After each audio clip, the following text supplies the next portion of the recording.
Figure it out. Hello, this is Adam Corlick from Figured Out Productions. The following video is a video of some kind, and I hope you enjoy it. Hey everyone, welcome to the Figure It Out cast for July 2025, and I am your host, Adam Corlick, and today I am joined by, surprisingly, the evil Rob Thanos. Welcome back, Rob. Did you hear that? That's me. No, I didn't hear anything. That's me cracking open a cold one, and to join you on your podcast once again. Well, I didn't actually hear anything, so I don't think it counts. Well, hopefully it came on my end, so everybody else could hear me crack open a cold one. Possibly in the recording, you guys heard that. If you didn't, then it was like Rob was having a stroke. Anyway, so here's what's going on. Those are not mutually exclusive. Patreon-backed podcast. So what? Those are not mutually exclusive. Oh, okay, cool. So this is a Patreon-backed podcast, and I want to thank everyone who supports that. If you do that, you can get early access to this, as well as my other videos. You can also get shout-outs, you can have subjects, and you can even be on the podcast. Normally, this is where Joseph would come in. However, our boy Joseph has come down with some sort of sickness, and he was like, yeah, you're just going to have to go on without me. I can't do it this month. And I was like, all right, no problem, man. So you guys will see Abdullah later, but for now, we have the consolation prize, Rob Thanos. Yeah! So thank you very much for Rob for filling in here. Appreciate it. It's always a pleasure. It's been a while since I've been back. I am a regular listener. Last month, you talked for like 2 hours about the Nintendo Switch 2? That's pretty cool. Yeah. So speaking of which, let's start with our first subject here. It's from Sinjeet, who is a Patreon backer, and he really wanted to know what Rob thought of the Switch 2. No. Actually, Inquiring minds want to know. Yeah. Actually, in all fairness, Sinjeet, great guy, he actually had no particular subject, so we can do whatever. But, Rob, what do you think of the Switch 2? I was fortunate enough to get one on launch day. It's pretty cool. I like Mario Kart World. I'm excited for Donkey Kong Bonanza, which comes out all right. 2 days that's later. Enough of that. Well, yeah. What's the real subject? Go ahead. It's I don't good. care anymore. I lost interest. It's good. Go. What's the real subject? Yeah, go for it. Oh, well, just like you killed my Nintendo Switch 2 review, I think we should stop killing games. How's that for a segue? How's that for a segue? That's pretty good. Everybody out there, let's just give Rob a little round of applause on yeah. that one. He did fine right there. All right, but yeah, go ahead. Lead us in. Go for it. So, Adam, as everybody well knows, is a constant crusader for physical video games, believing that digital video games are really not ownable in their current form, that are disposable, that they're not as substantive as a physical game release. I basically argue that they're not property. Yes. Because aside from the fact that you don't possess anything, you surrender essentially the legal right to control it in the future. And by that, people are accepting that corporations have the ability to shut down your product at any time of their choosing. So if you're going to use the term buy or purchase, they should not have that power, because if they don't consider it property, then piracy is not theft, and that enters an entirely different dynamic. But yes, fundamentally, I believe physical media is superior for not only historical preservation, but for consumer rights. Yes, and I think slowly but surely, as our society has really progressed into one fronted by streaming content, streaming video services, streaming music, even streaming video games like Xbox and PlayStation doing that. Even Nintendo's doing that to an extent as well. And digital games overtaking physical games in sales. I think there is starting to be a greater pushback and closer examination as the game buying public as a large really starts to question, the fact that digital games aren't property, and in many cases, especially when a game is entirely online, or has a inescapable online component that it's tied to, game companies, publishers, developers are not future-proofing their games whatsoever. In some cases, they don't even wait till the future comes. They are killing games that are only a year old, 2 years old, a couple months old, or in the case of something like Concord, Sony's hero shooter. 11 days. 11 days. You know, so all of those people that bought that game were basically shit out of luck unless they were able to manage to get a refund on that. In the case of Concord, they did refund everybody, Yes. to be fair. But still, it's disturbing that a game that, like Concord or not, you know, whether it was a good game or not, people put their heart and soul into that game. You know, it was worked on for years. Yeah, wasn't it like 8 years of years of development? You or something know, like that? and like $100 million spent. Yeah, it was an investment in time, money, blood, sweat, and tears, kind of the whole 9 yards. To lose that after only 11 days is heartbreaking.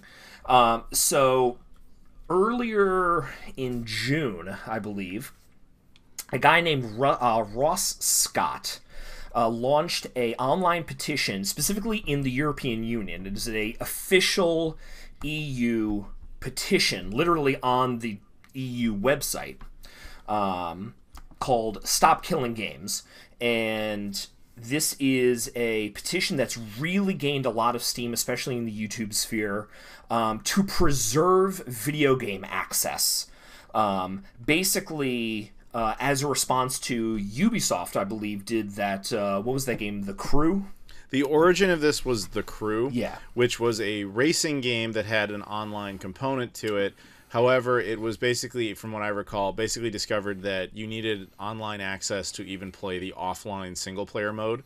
So, but they shut down the servers completely, and so as a result, the single-player offline mode does not work regardless. So basically, by no fault of your own, the game you believed you purchased simply no longer functions, even by doing completely legitimate means.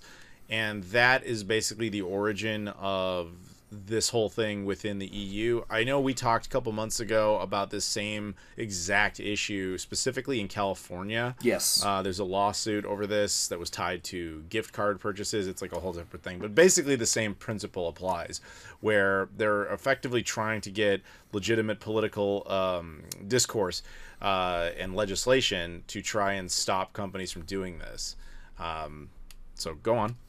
So Ross Scott, who is the creator of the Stop Killing Games initiative, is collecting signatures on an online petition, an EU and a UK government petition as well, in order to end what he refers to as like planned obsolescence.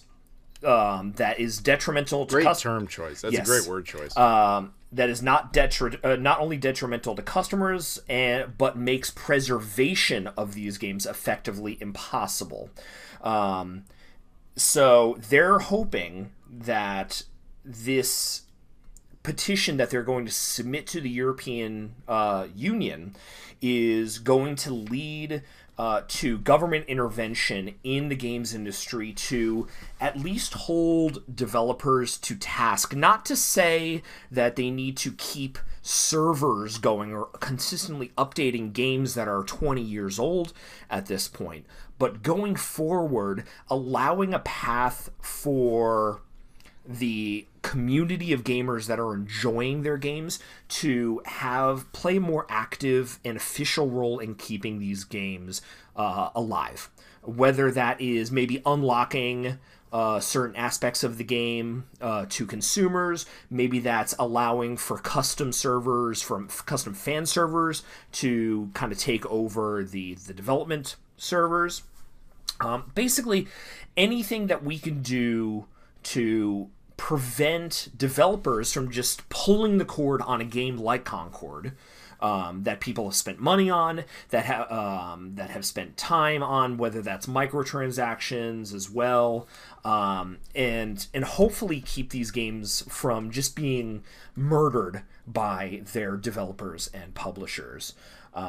As of today, looking at the website, the petition has got 1.3 million signatures on it, which is above what they were hoping to achieve.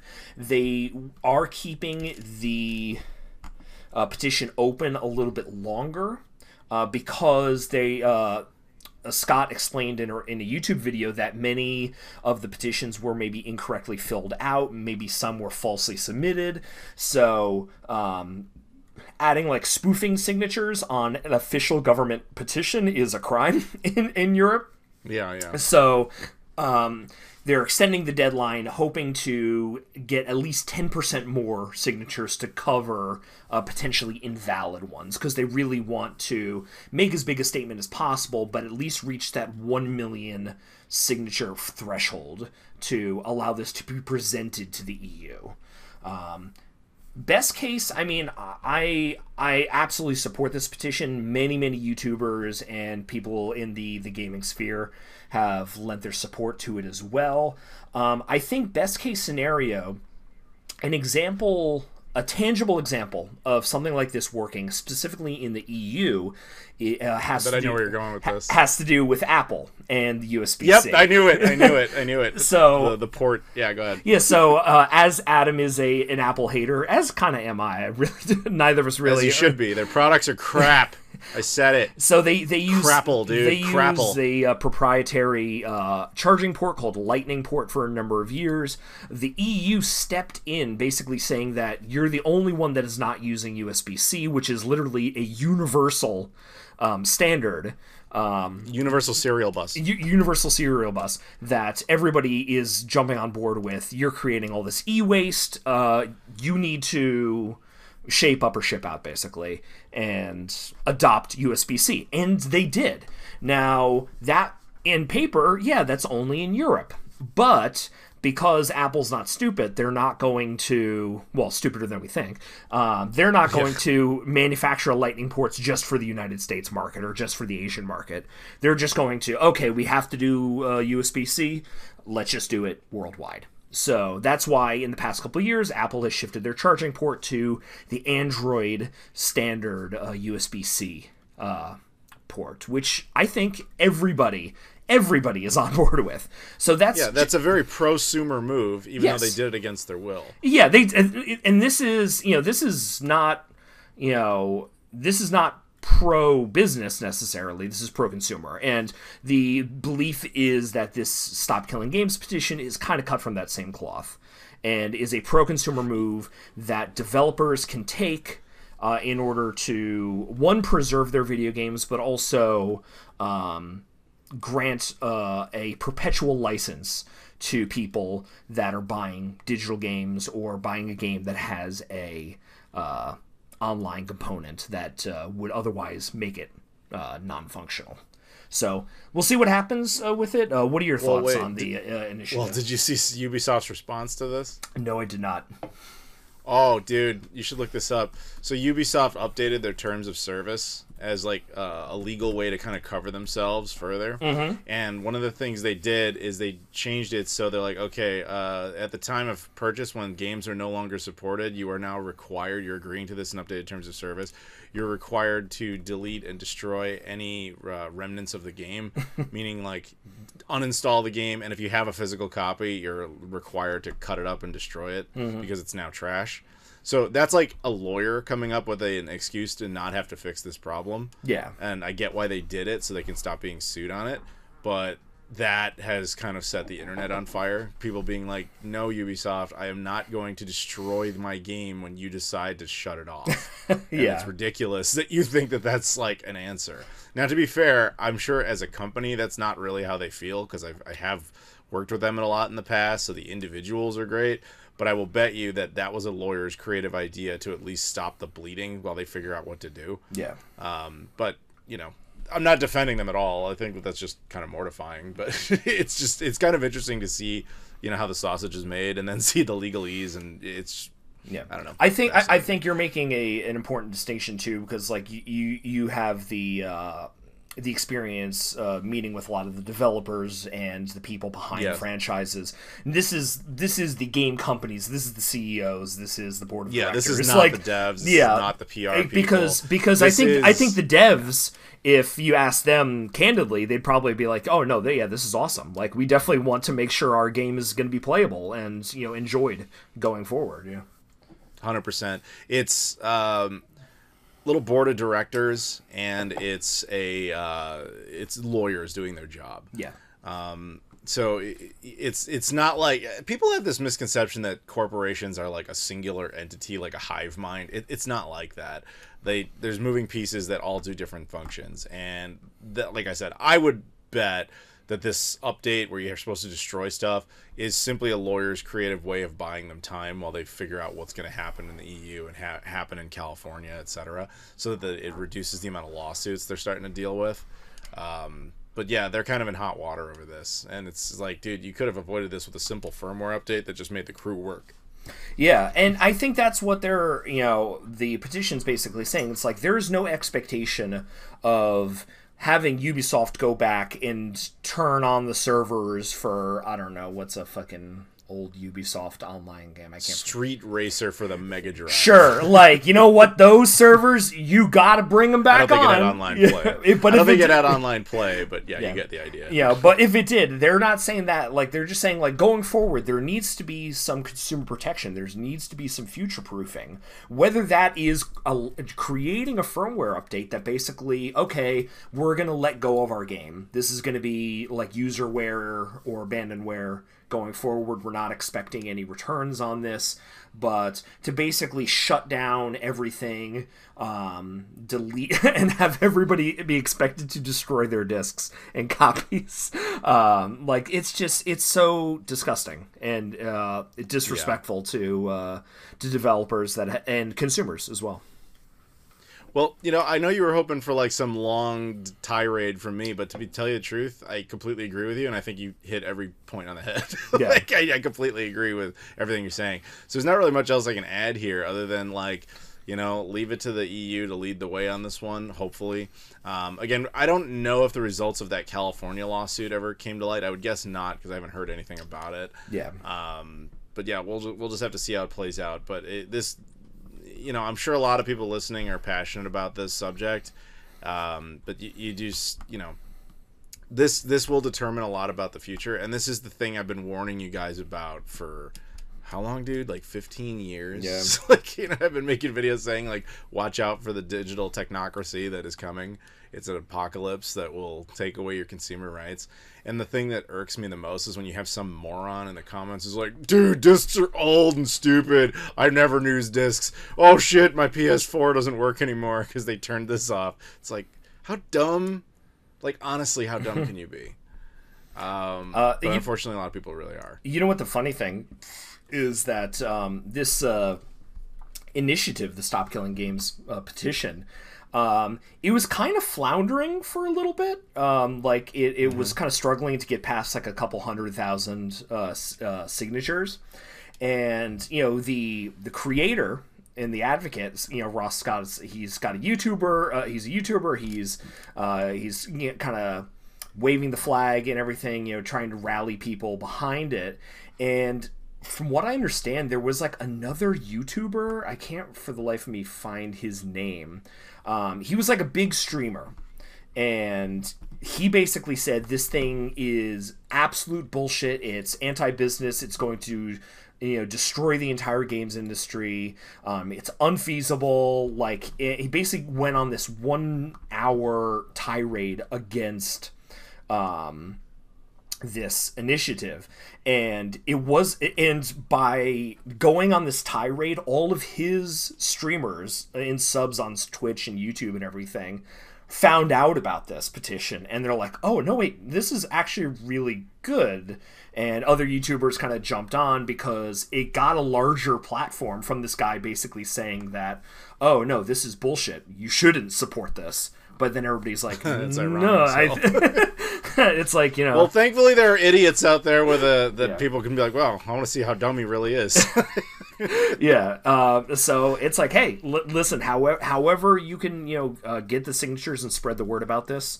I don't know if Adam, you can post the link to the Stop Killing Games petition in the I can put the link in the description. In the description of this video, because by the time this comes out, I believe the petition will still be live. So if you are a gamer in the United Kingdom listening to this podcast, which statistically there must be somebody. EU.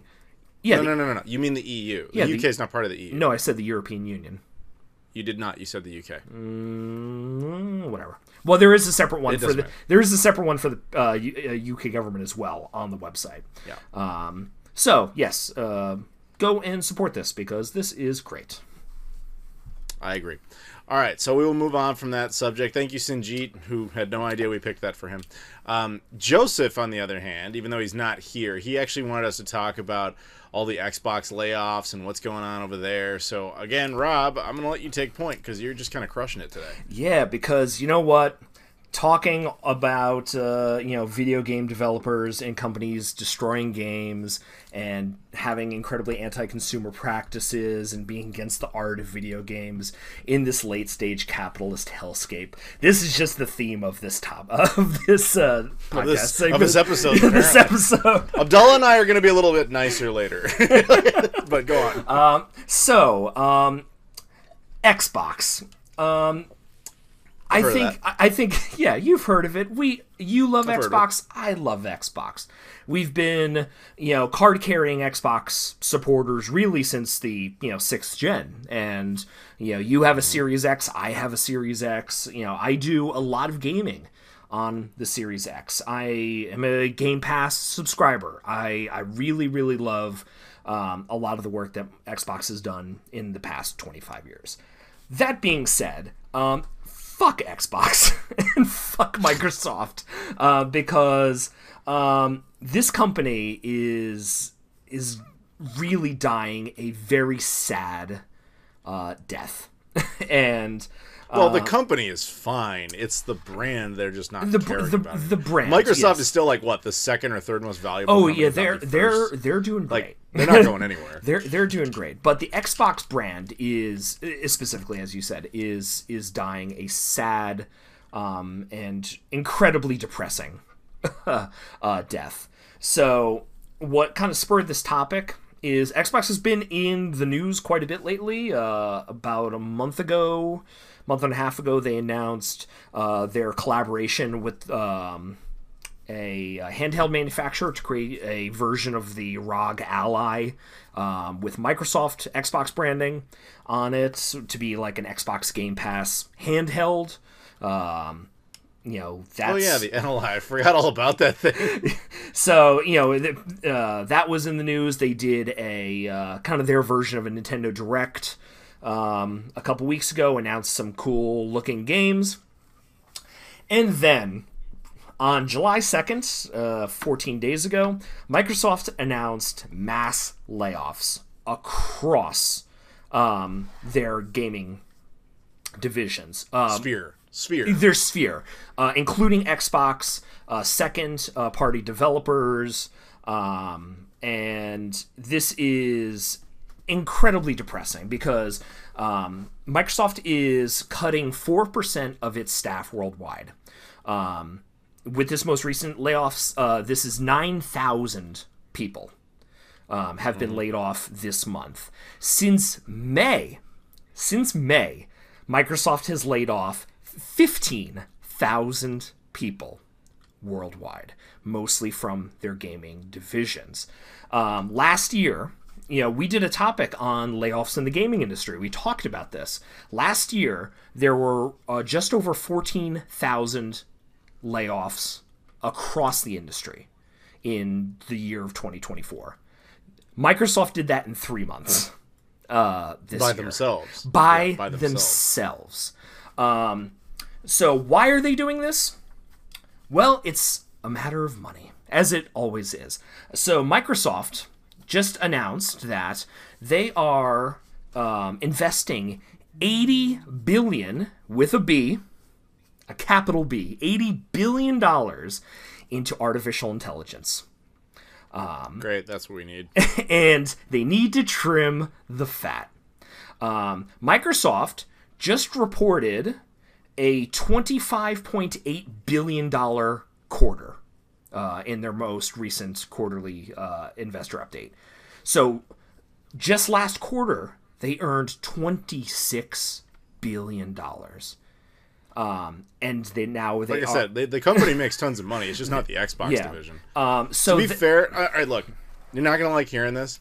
to be fair to them on devil's advocate here, the Xbox division has always been a jobs program, and it has never really made them any money. So I get why that's... If you were, you know, the CEO of Microsoft as a corporation, and you're like, for whatever reason, you've decided you want to do this AI thing, and you need that money, and you're like, okay, we do have to, as you say, trim the fat. I'm sad to say the gaming division is, from a purely business standpoint, what you would do. But us as gamers, man, that sucks to hear. No, us as humans, like, well, that too. Yeah, I don't want people losing their job. This is fucking disgusting. That Microsoft is making $26 billion in this quarter, and they're cutting thousands of people from developers. And this is not just the gaming division, as you said. This is from Microsoft as well. But Xbox is being hit really, really hard. So, well, crunch the numbers for... Hang on. Let's assume that's a consistent number. $25 billion a quarter. That's $100 billion a year. But if you're spending $80 billion on the AI thing, you're still making $20 billion overall. But I could see why, for Microsoft uniquely, that's insufficient. So maybe they're trying to give themselves some more wiggle room. I know it sounds like I'm defending them here. I'm not. Yeah. But I'm basically trying to understand what their mentality was. Well, I'm thinking that it had something to do with it. But I mean, here's the thing. Like, if you are making an exit from gaming, say that and just do it. Like, the fact that, 4 years ago they spent how much to acquire Activision Blizzard and Bethesda and all of these game developers. We did podcasts on this saying that, oh wow, this is gonna be great for Game Pass to get all of these legacy titles on there, maybe some new backwards compatibility.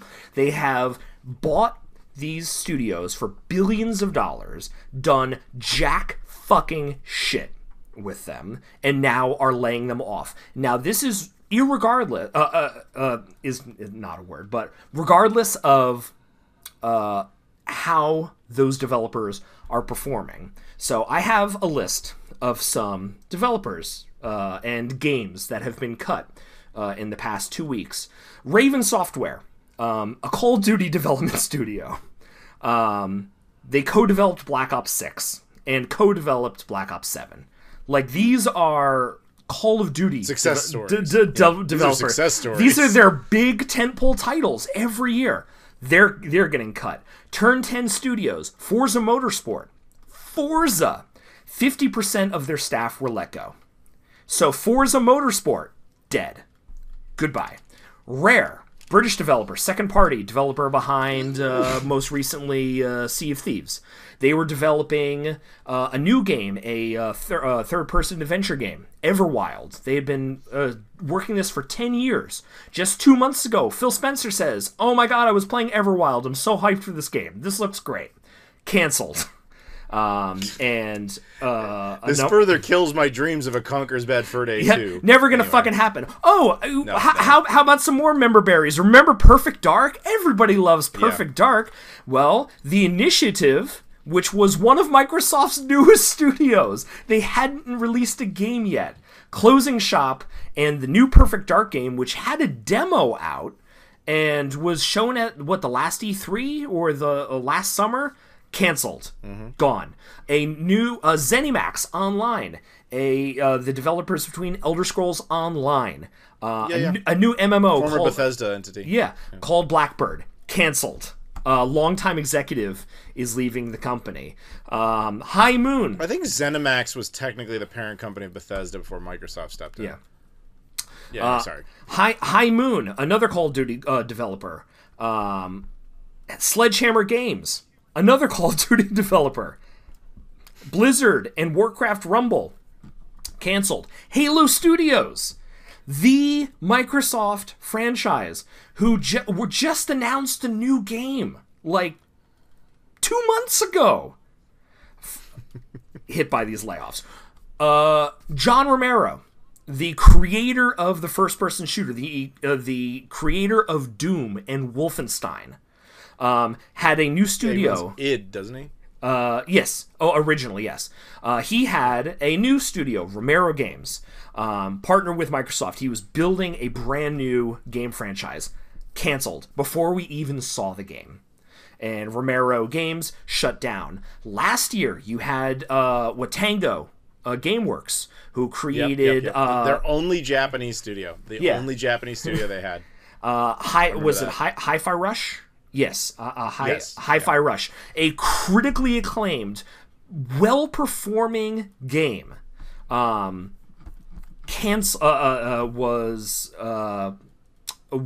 shut down. Closed up the studio. Yeah. Arcane Studios, who did was that vampire game that came out. That studio gone. What was the Candy Crush developer? They were part of Activision.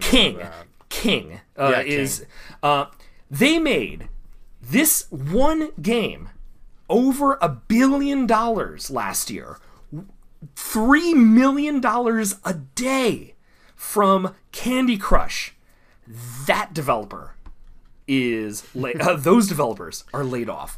So it doesn't matter if your game is literally fucking Halo, Call of Duty, Candy Crush. It doesn't matter if you are critically acclaimed, if your game sells millions of copies, wins Game of the Year awards for certain publications. It does not matter. Did they touch Minecraft? I don't think so, but I don't. Or was that like the only survivor? Was it Mojang? Mojang or whatever. Yeah, Mojang or whatever. They might be the only untouched survivor there as far as like the big hits. Maybe because they got a pass with the movie being successful. I don't know. Yeah. Let's see. Blackbird Interactive, that was hit. It does not look like they were affected. But well, good for them at least. But yeah, you guys get it now. Like, this is disgusting. I mean, I understand probably what they were thinking from a business perspective until you start getting into some of the minutia. Like, he's absolutely right. Like, I would never play Candy Crush, but objectively, it's a successful game. The amount of money it brings in, and the fact that they're like, that team can go. It's like, did anyone actually make this decision knowing this information, or were they just pulling names out of a hat? You know, like, what are you doing? And make no mistake where this money is being allocated. It's going to the top of the company, you know, the board and the CEO, who are reaping the benefits of these massive profits and penny pinching. And it's going to artificial intelligence. Those jobs are going to be replaced by AI. So they're like, hey, how can we streamline the game development process by including AI into it? That's the crux of it. Oh, and just today, by the way, Microsoft, ironically, posted a job advertisement. Xbox graphics team is hiring. So they post online saying, hey, Xbox graphics team, we're hiring new employees. The ad that they posted is AI generated. Yeah, they've been doing that a lot lately. So it's like, oh, don't mind the 15,000 employees laid off across our company. Come work for us. And look, it's an AI advertisement. For fuck's sake, man. Like, I will be the first to admit that I have a soft spot for Microsoft. I've been forgiving a lot of their sins, you know, especially recently, just because I do so much gaming on Xbox. But this is just irreconcilable. What they are doing right now. It is terrible. We talked for years about Phil Spencer and all of the work that he's done to put goodwill back into the company, and being a pro gamer and a pro consumer company. You know, to paraphrase Batman, you either die a hero or you live long enough to see yourself become the villain. And you know what's really funny? Wait. You know what's really funny about that exact quote? So obviously it originates in The Dark Knight. I actually said that back in the Xbox DRM video, like back in 2012, 2013, sorry. And that quote from me and that idea got memed And it's out there still. There's a photo of the Dreamcast. You either die the hero, and then below is the Xbox One, or you live long enough to see yourself become the villain. And I was like, yep. And that was 2013. Yeah. Like these same policies have essentially extended. They just kind of popped back up in much darker and horrible ways. Yeah. So yeah, I absolutely feel for the employees, for their families, for everybody who's stressing about that right now. I feel for us as gamers, because it's going to cost us a lot of quality content and experiences. I mean, set aside just the entertainment side of it. It's just, it says something about culture and the direction we're all going, and the fact that we're just so willing to screw up people's lives for bots. And it's like, did none of you watch Terminator? Like, did none of you take away that lesson at all? Like, why are you doing this? Like, there's so many reasons this is stupid. The one argument I'll make for AI's benefit is, as we kind of get into a further, demographic crunch, and we're going to need more labor, we have less people for that purpose. So it's good to have some functions that AI can assist us with, but that isn't right now, and so you're just kind of screwing it up for the people who are actually around. So it sucks, man. It's just gross. Well, and we've already seen, it's like, AI is, and it's not intelligent. It's machine learning on a data set, right? So it's not creating anything. It's plagiarizing. It's just doing what it's told. It's putting shit in a blender and pouring out slop. Like, for instance, what was it? A couple months ago, the Bungie's new game that's going to be coming out, Marathon, got accused of plagiarism because they plagiarized art assets from somebody. Got a huge fucking backlash, and it's like, that's the equivalent. Yeah, there's more steps to it. Yeah, there's a fancy name behind it, but there's no creativity being done. Like, do you know what jobs could be fucking replaced by AI? Fucking CEOs. Those are jobs that are expendable, because especially when they're like, their decision making is usually like sticking a fork in an outlet, like level, like intellectual capacity. It's like baffling to most of us. And I'm not saying that Phil Spencer is the one to blame here. Like, he might. I don't think he has that kind of power. Yeah, anymore. Like he's the Microsoft gaming CEO, but he was pushed out a little bit a few years ago in favor of Sarah Bond, but even her, this isn't her call. This is definitely Microsoft higher ups. It's not like Sarah Bond woke up one day and just put her finger down and said, we should fire most of the Xbox gaming team, that way we can have Microsoft corporate focus on AI, which actually doesn't benefit her. If anything, she should be mortified, because it means her job is probably on the line. Yeah. So I can't blame them for this. Yeah. The only way you could theoretically blame them for this is if they just went too big financially. Like, say what you want about Microsoft and Xbox and everything, they swung for the fences with all these mergers and acquisitions, like you mentioned, Bethesda, Activision. But the Activision one is the one that I think really broke everything, because that was so massive, and the return on investment probably wasn't really there, despite the success of Candy Crush and its ongoing, accolades per se. Mm-hmm.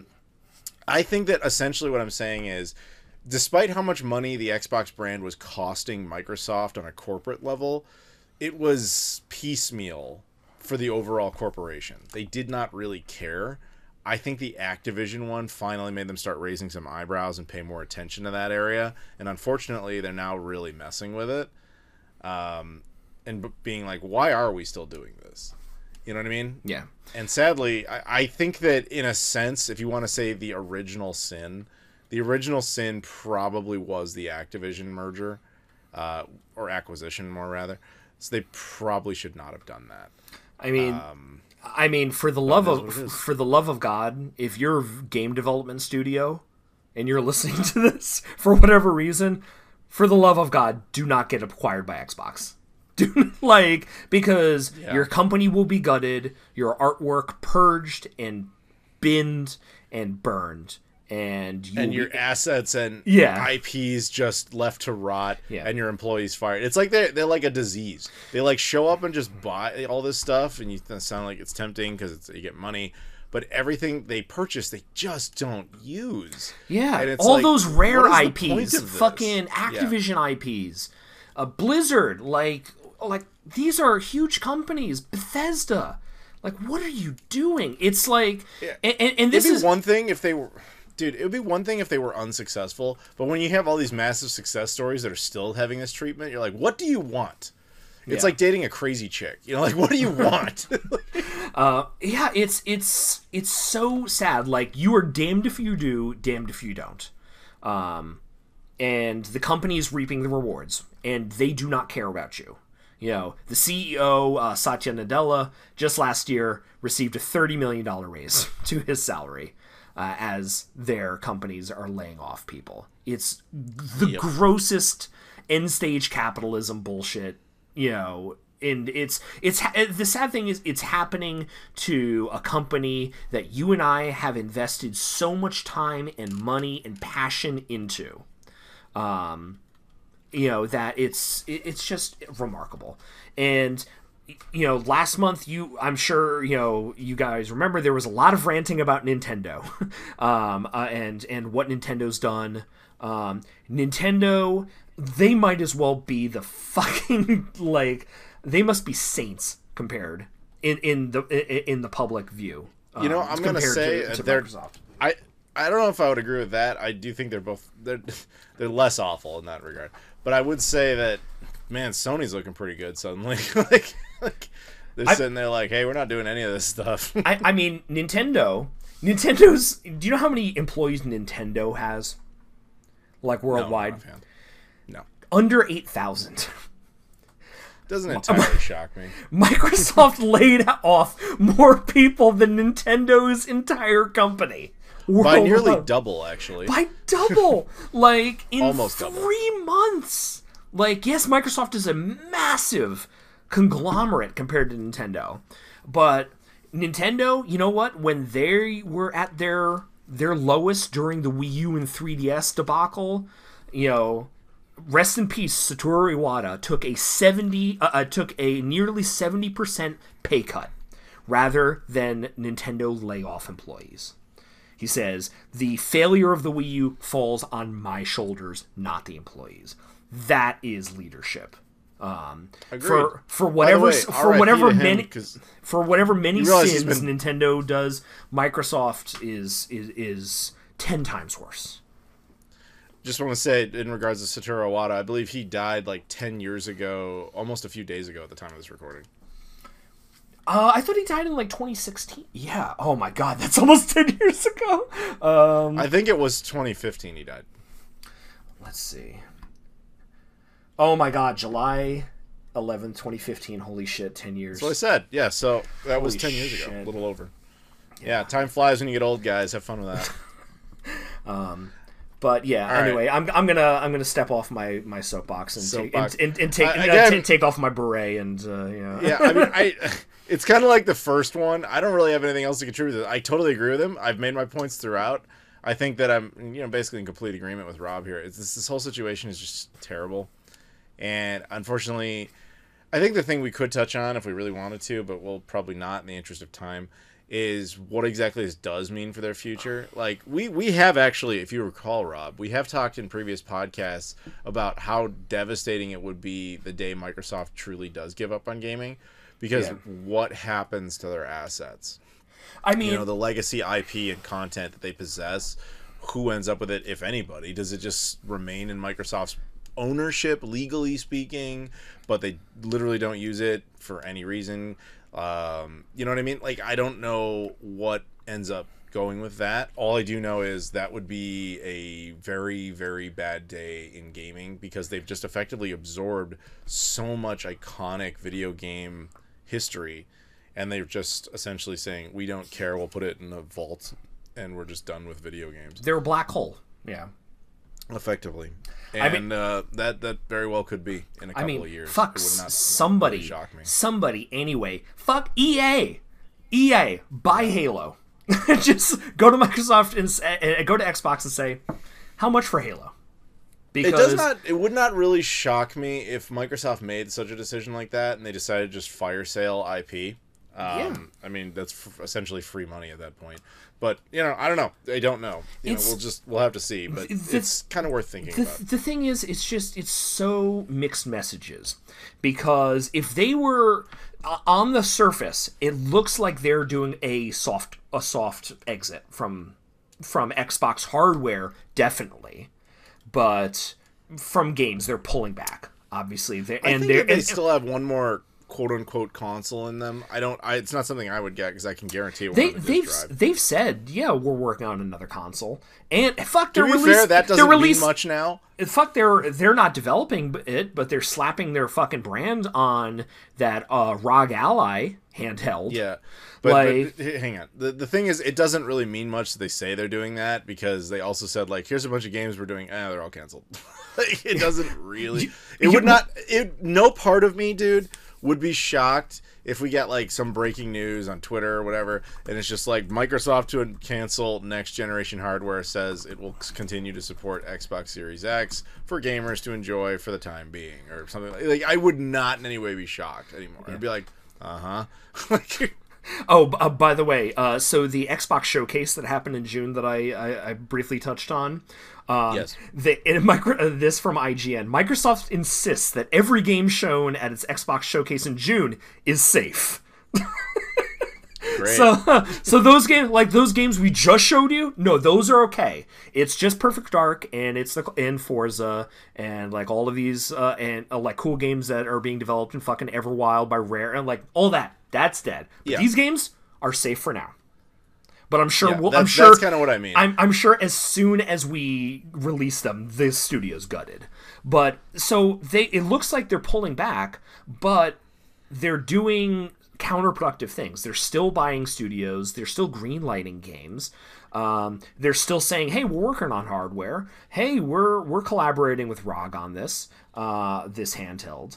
Like it's like they're trying to have their cake and eat it too. It's like, if you're gonna go and let these fucking companies like either branch off or be reacquired by other companies. It's like we're going down and we're taking you all with us. And also subscribe to Xbox Game Pass.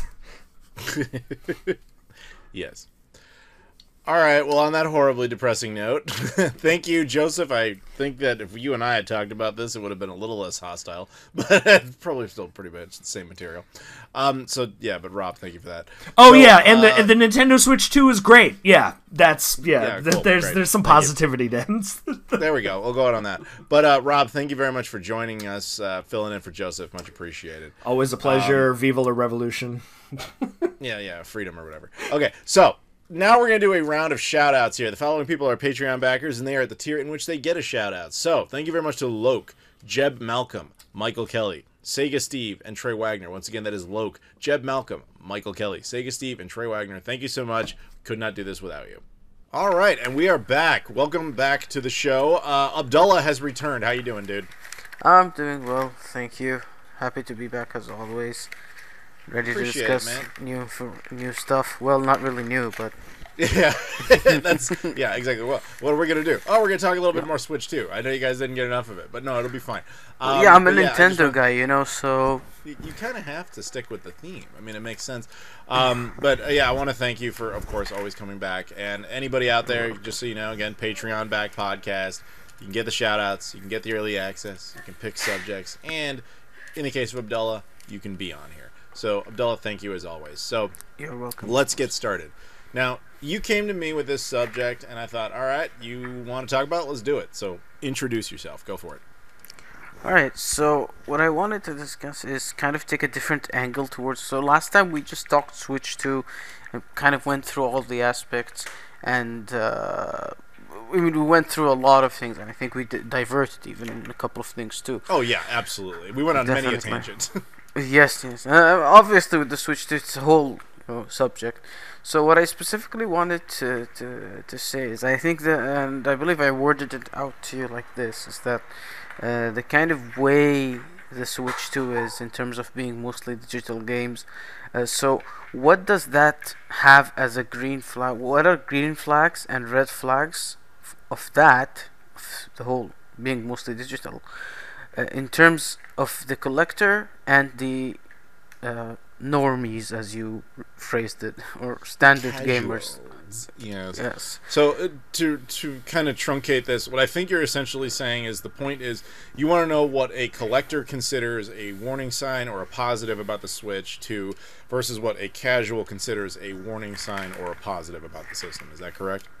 Yes, because I Okay. personally, the reason is that I had mostly red flags about the Switch, and I think everybody knew that. And Yeah. I think a lot all of us did in this sphere. Yeah, it was clear from the beginning. The thing that I saw as a green flag as a collector is that if I'm thinking from the completionist kind of perspective, the Switch 2 is kind of helpful for me because it doesn't have that much of a physical library, right? So to me, that just signals the fact that, oh, okay, I can have some sort of complete collection that is feasible to some extent. And by the way, when I'm talking about purely physical games, not the I game want to part. make sure I understand what you're saying. I want to make sure I understand what you're saying. You're saying that you're kind of excited about the negative of how few physical games will exist because, ironically, that will make having a quote-unquote complete, real Nintendo Switch 2 set more appealing. Yeah, because it's so early on right now, you can plan out a way to kind of get as much of the console as possible, put it as a target, start collecting for it from now on and things like that because it's a new console. So that's also an interesting thing because when this first Switch was released, I attempted to try and get as many as I can of Dude, them, I but can when relate to you stopped, on that one, and that was a dumb decision that I made.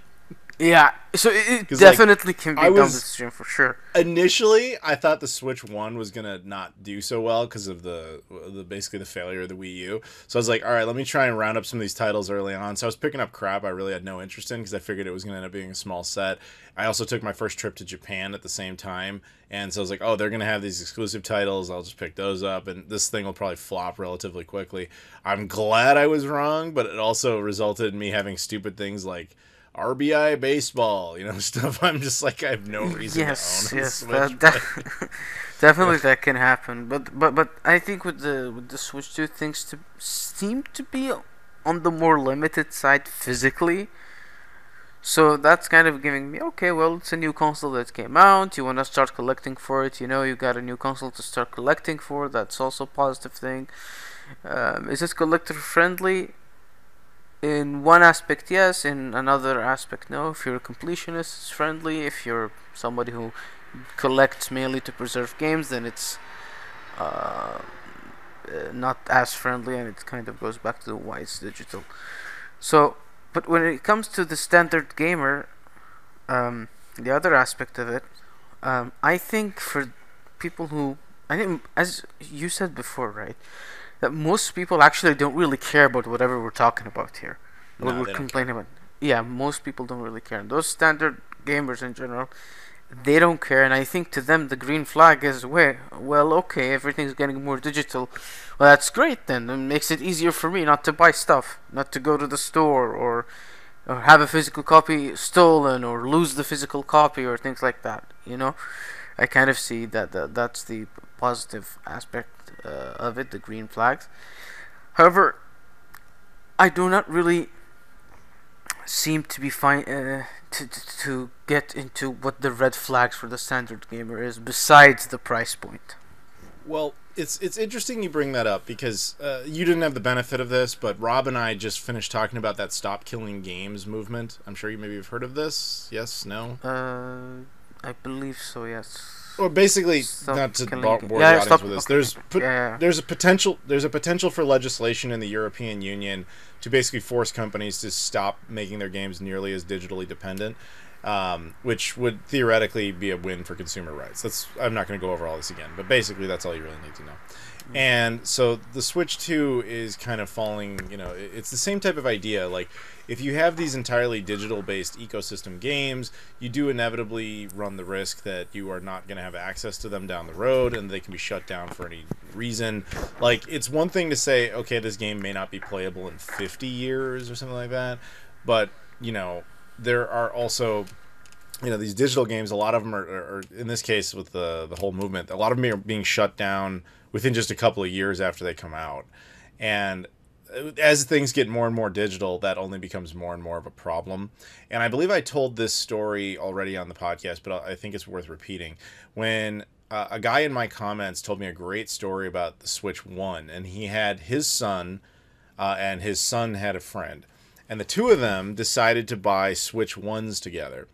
And they wanted to get games. They were going to have all the same games. They could play everything together, right? And so his son, the guy who told me this story, he's like, he demanded that his son own the physical editions of the games, whereas his friend was just going to get the digital editions. And according to him, his son was annoyed by this because it meant he had to do what he perceived as negatives. He had to go to a store. He had to put in the cart. He had to have like this plastic stuff around. He just found this annoying, where his other friends like, I didn't have to do anything. I just stayed in bed and I just downloaded the thing I wanted. Ha ha ha ha. So it seemed like a negative for this kid. But he learned a really valuable lesson, because at one point the two of them decided they were done with the Switch. They wanted something new. I don't know if it was a computer, an Xbox, who knows. But they decide to sell all that stuff to probably like a GameStop or whatever. So the one kid goes up, he's got a Switch, and he's got all his physical edition games. And the employee behind the counter like ranks them all up and says, okay, this is how much you get. And then he's like, all right, I guess so, that's cool. And then the other kid gives him the Switch. Now keep in mind, he only had digital games. So he just hands him the Switch, and they rank up the total for the value of the Switch, and they say, okay, that's what you get. And he's like, wait. You didn't count my games. Like, we have all the same games. How come he gets more money? And they're like, because his are physical. They're real property. Like, we have to just wipe your console completely. You don't have that. And on that day, and in that moment, his friend learned a lesson. He didn't really own any of that stuff. And that's a huge problem for people who think that they actually own this content, when it can be taken away from them for any reason, anytime. And if you don't really own it, then why are you paying money for it? So that's the issue that I think is finally getting more attention, especially with this like Stop Killing Games movement.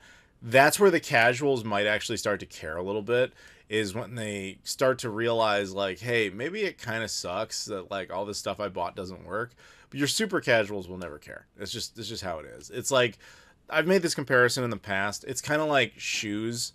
Like, the vast majority of money that shoe companies get are from people like me, who do not care about shoes, but we all need to wear a pair of shoes. Sneakerheads, those guys who are like super into the hobby, super in it, they treat them, they get like 18 colorways of the exact same shoe, whatever. Those guys are important, but they're a niche fan base. Much like you and I, who are like super collectors of video games, and we're passionate about the subject, we are the niche base. Whereas the majority of their income comes from casual people who are like, yeah, I just downloaded this game and I paid for it, whatever, and I'll play it once and then I don't care anymore. That is sadly how it goes, and that's where the market goes. But I'm hoping that more and more of those people wake up to this reality, as it is starting to, let's just say the ground is shrinking beneath them. More and more people are finally realizing, like, as they get screwed over by some Apple Music problem, or, Sony shutting down some movie server, or whatever it is, Disney Plus taking content off, etc. You realize, oh, I don't actually own this stuff. And sadly, a lot of people think they do, and that servers exist in absolute perpetuity when they objectively do not. So it could be taken away at any point of time without even any warning. Yeah, exactly. And all the EULAs even say as much. Like, people hold like Steam up there as like, oh, Steam would never do that. I got news for you guys. In Steam's EULA, it says straight up, you don't own this and you have no reason to expect to. Now, granted, it's there for legalese reasons, so they can protect themselves. But the fact that they felt they had to do that should tell you something. Now, I've been harping on this forever, so I don't really think we have much else to say on that. But when it comes to, like, as you say, the red flags and the green flags of each person, with green flags for the collectors on regards to the Switch 2, you are right. If you want to get a subset and just say like, oh, I want to get a complete Switch 2 physical collection, at this moment, at this time in which we are recording in July of 2025, that seems like a plausible goal, because we're expecting very few real physical releases. But it could change. I mean, developers could maybe start embracing the physical media side of it. We don't really know. I mean, that could happen for any number of reasons. So it's kind of bold to say you're going to get a full set of that now. However, if you want to consider it a benefit that most of the games aren't truly physical, therefore your wallet will be spared, I guess that's technically true. I would still prefer to have more physical media, but yeah, you are right. If you want to get a complete set, quote unquote, I guess that makes sense. As for casuals, oh, go ahead. Yeah. So what you said is very important. As of the moment, that's true. As of how things are going now, that's true. But as you never know. Nintendo could suddenly, allow for cartridges to be, have allow for less space on them. I think so. Maybe those indie developers and things like that will be able to produce more physical games, and that would probably make things different. But as of the moment, how things are going on, it's very clear that that this goal is not that far off from a completionist collector perspective, that is. Yeah, I would agree with that. And so when it comes to the casuals, I sit there thinking, like, I don't know if they have any red flags or green flags outside of the price and the few that are starting to get educated on digital consumer rights. But yeah, I think sadly for us, guys like us, the reality is a lot of people just don't care, dude. They just don't care. And it is what it is. Then we're going to move on. Thank you, Abdullah, for that particular subject. And our last subject here comes from Spencer Puryear, who I have not heard from in about a year. I hope he's okay. But every time I reach out to him every month, I'm like, yeah, what do you want? You want a subject? I just haven't heard from him forever. So as a result, I kind of pick one for him. And I thought we would just have a little fun. This is probably just going to be a short little subject, but I thought it'd be kind of fun. We would talk a little movies, I thought. I don't think, Abdullah, you and I have ever had a conversation on movies. And we're going to be a little bit more specific here because we're not going to just go off generally. But two kind of bits here. One, they apparently have casted the live-action Zelda movie. There is going to be a live-action Legend of Zelda movie, for those who do not know. I'm looking right at it. So Nintendo and Miyamoto have just announced the two lead actors in 2027's live-action Zelda movie. We now know that both leads will be played by British actors, with Link portrayed by Benjamin Evan Ainsworth, he was in Pinocchio, and Bo Bragason, he was in Three Girls. Bo Bragason was in Three Girls, appearing as Zelda. Now, first, I kind of want to get what your take is on this, but also, just so everybody's aware, I'm also going to talk a little bit about the new James Gunn Superman movie. We'll talk about that in a minute. But first, Abdullah, what do you have to say as the resident Nintendo nerd on your thoughts on a Zelda movie? Okay, well, first of all, yes, I'm a Nintendo nerd, as you clearly stated. But Zelda hasn't been my thing, and shout out to my brother again. He actually finally convinced me about a week or two ago to start playing Breath of the Wild. Given my recent interest in Zelda and giving it a shot, I'm starting to learn a bit more of it. It looks like it's a very interesting series. But for the movie aspect of it, I think this is a trend that has been happening, right? I mean, I'm a Sonic fan, and I'm gonna say that my first dive into gaming movies kind of thing was mainly Sonic, the first Sonic movie. I think that movie was very, very good. Sonic 2 was excellent. Not a big fan of Sonic 3. Yes, my favorite game is Adventure 2 / Adventure 2 Battle, but I think the third movie fell short for me as an avid fan of the series, and specifically that game. So that's and I think Super Mario Brothers movie was also pretty good. So I have high hopes for the Zelda movie. Now, given that I have a so it's gonna come out in like 2027, right? Yes, if I'm not mistaken. Yeah, so that's like 2 years from now, and I started playing Zelda now, so I guess I picked the right time. That there will be a sequel to the Mario movie, which is interesting, and there's probably, I'm not really sure if I read if if I heard that correctly or not, and there might be a Donkey Kong movie. I think the trend That's of gaming probably based. inevitable, yeah. Yeah, and this reminds me of how the trend of the comic books became into movies, the whole MCU. You know what's really funny about you saying that? So, years ago, I was telling, like, I used to work with Machinima, for anybody who remembers them. And I used to say around their office, I was like, one day, video game movies are going to replace comic book movies. I was like, the problem, so video games typically don't lend themselves to film narrative. But also, most of the video games movies we've ever known are bad, but they're usually bad because they were created by Gen Xers and Boomers who knew nothing about video games. We have reached a point where millennials are now the ones making this stuff, and they're the generation that really grew up with all this. Now, granted, some later Gen X obviously did. But in general, yeah, that's where we're at. We even have some early Gen Z that are now in the film industry. And they have figured out, like, no, I'm going to make this content work. Meanwhile, you can see kind of the slow, not the slow necessarily, but like kind of the semi-slow death of comic book movies. Like the MCU is not exactly dead, but people just don't care about it anymore. Whereas, as you just said, video game movies are really doing a lot better. And Sonic, honestly, really led the way on that. That was the highest grossing movie of 2020. Granted, it was partially because we had a pandemic that year, so it's kind of a cheat code title, but it's got an asterisk next to it. But still, that did happen. And we've now reached a point where more children know Sonic as a movie character than a video game character, which is fundamentally insane. And it seems to just be working. Like, Sega is now kind of rejuvenated based on the sheer amount of attention that the Sonic movies got, and they're putting more of their IPs into that. I know there's a Yakuza movie, and there's a few others they were working on, and I think they're doing a Streets of Rage one. Like, they're just bringing out their IP farming movies. And Nintendo tried their luck at it with the Mario movie, as you mentioned, which was also a big hit. So they're like, all right, this is like free money, as long as we have some measure of quality control so it doesn't end up like a lot of infamous video game movies.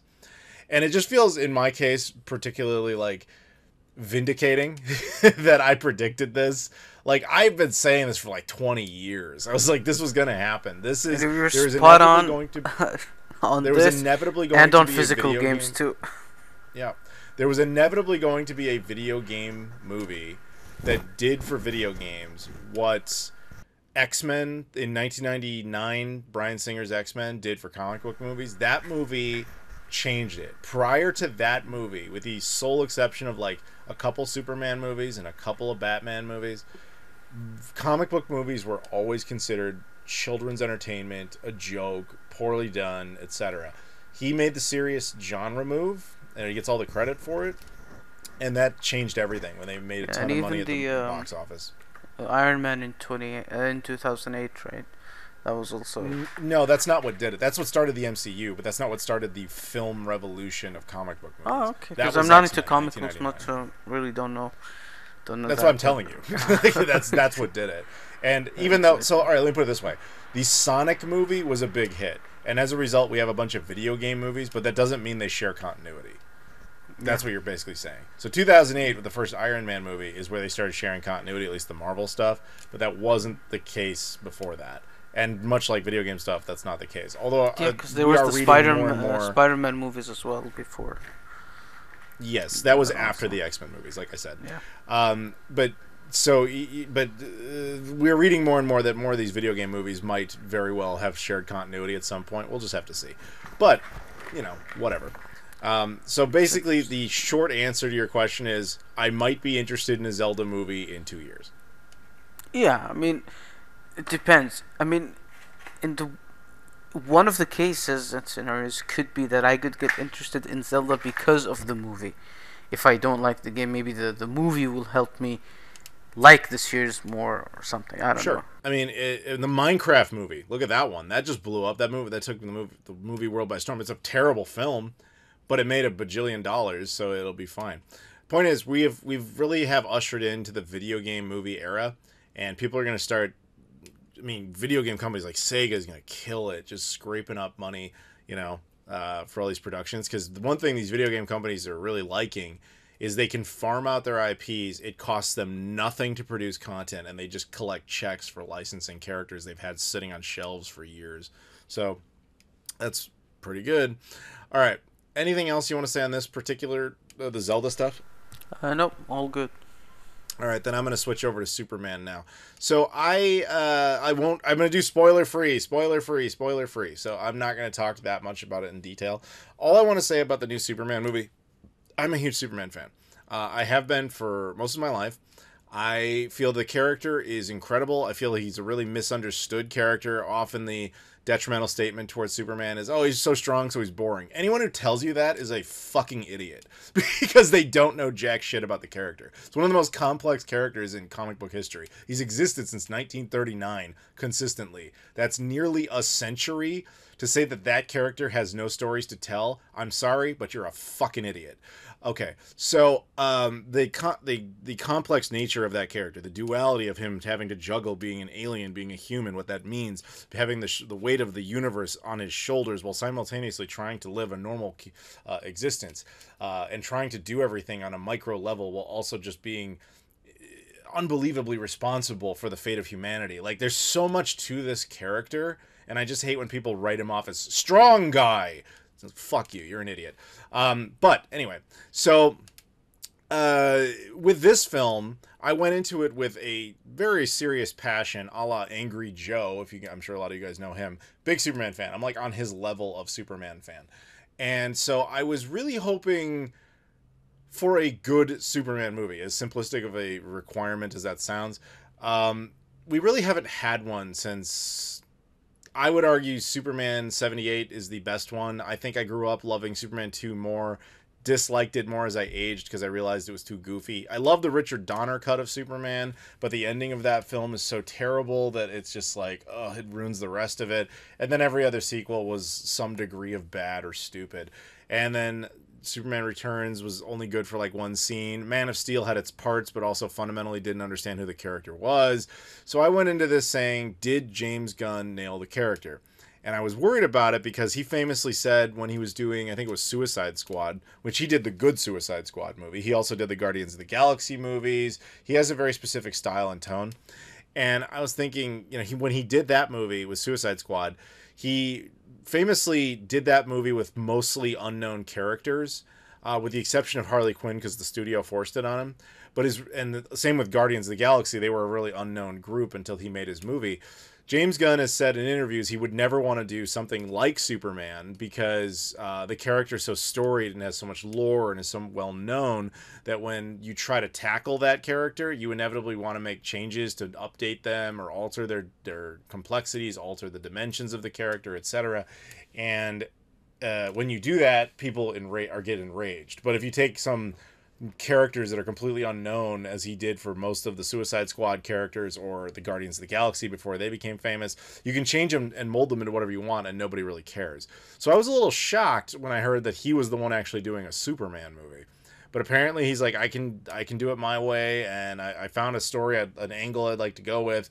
And that angle, to truncate this, would basically be the new Superman movie is an entertaining film that Superman is in, but I would not call this a Superman movie.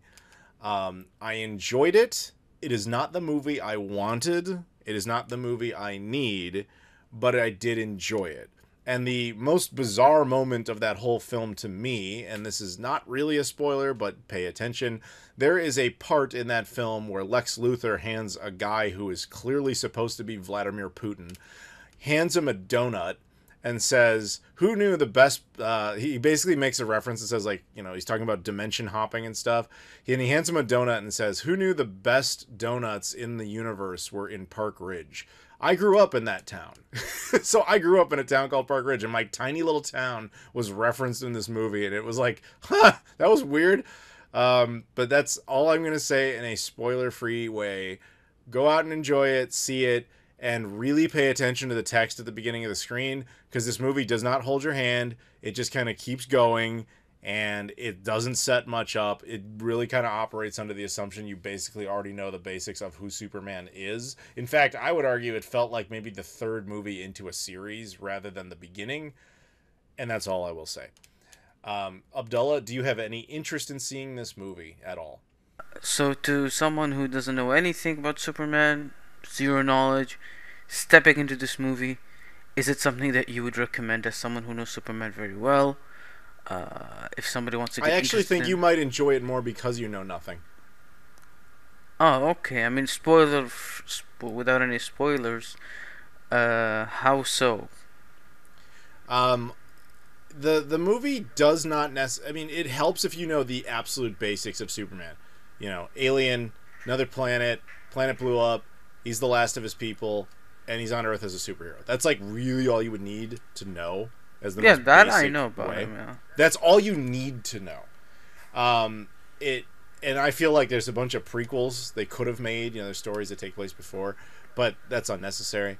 There's little references and stuff that would help for that, but those are references. They're not mandatory.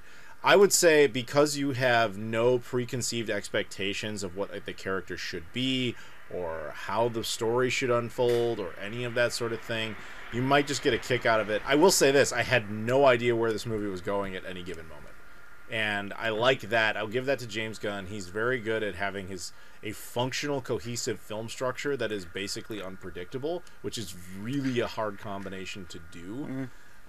But he's very good at it, and I'll give him that worked out pretty well in this case. Great. Thank you for recommending it. I might actually go and see it because I haven't been to theater in a really long time.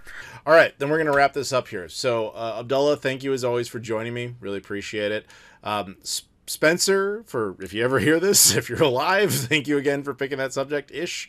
Earlier, obviously, we had thanking Sinjit, thanking Rob for stepping in for Joseph, and shout-outs, of course, to Loke, Jeb Malcolm, Michael Kelly, Sega Steve, and Troy Wagner once again. So, and of course, a thank you to all of you out there for listening to this. I appreciate it. Please do me a favor. Like the video, comment down below, subscribe if you haven't done that before, and check out all the social media stuff in the description. Twitter, Instagram, Facebook, Discord, Patreon, obviously, my Spreadshirt, and my travel channel. I appreciate the support on those platforms. Thank you so much, and I'll see you all later.